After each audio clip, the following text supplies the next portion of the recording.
Dina hiji mangsa aya sakadang simet keur nyanyi.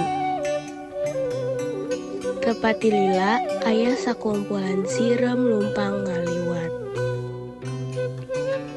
Maraneh arek ka mana mani ngalalet bari-baris tu rapih mawa pakakas.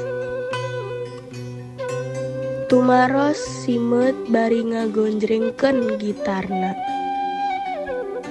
Neangan dahareun kusabab teu pati lila deui rek usum hujan.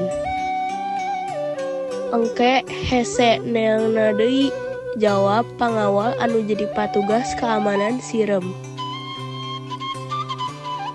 Kagiatan eta teh terus wae dilakonan ku sirem.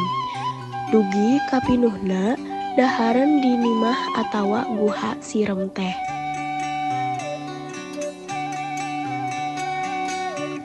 Beurang peuting tur sabalikna nyaeta wae usum hujan teh kalakonan.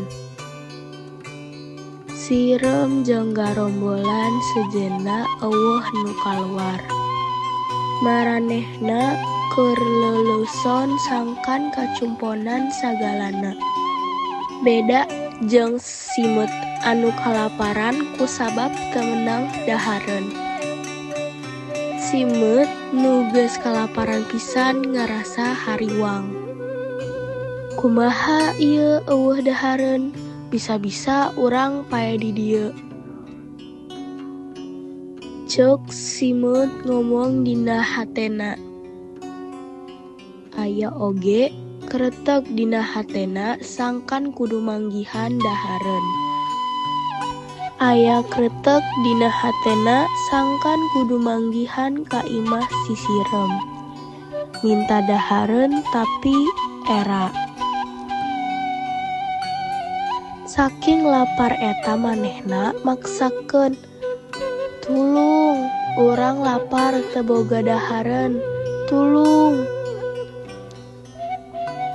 Gorowok simet di hareupeun lawang imah sirem. Ku lapar kacida manehna teu kuat, tuluy wae manehna pingsan. Kasampak ku hiji sirem nu manggihan manehna. Tuluy wae digarotong ku nu liana dibawa jeung kajedo.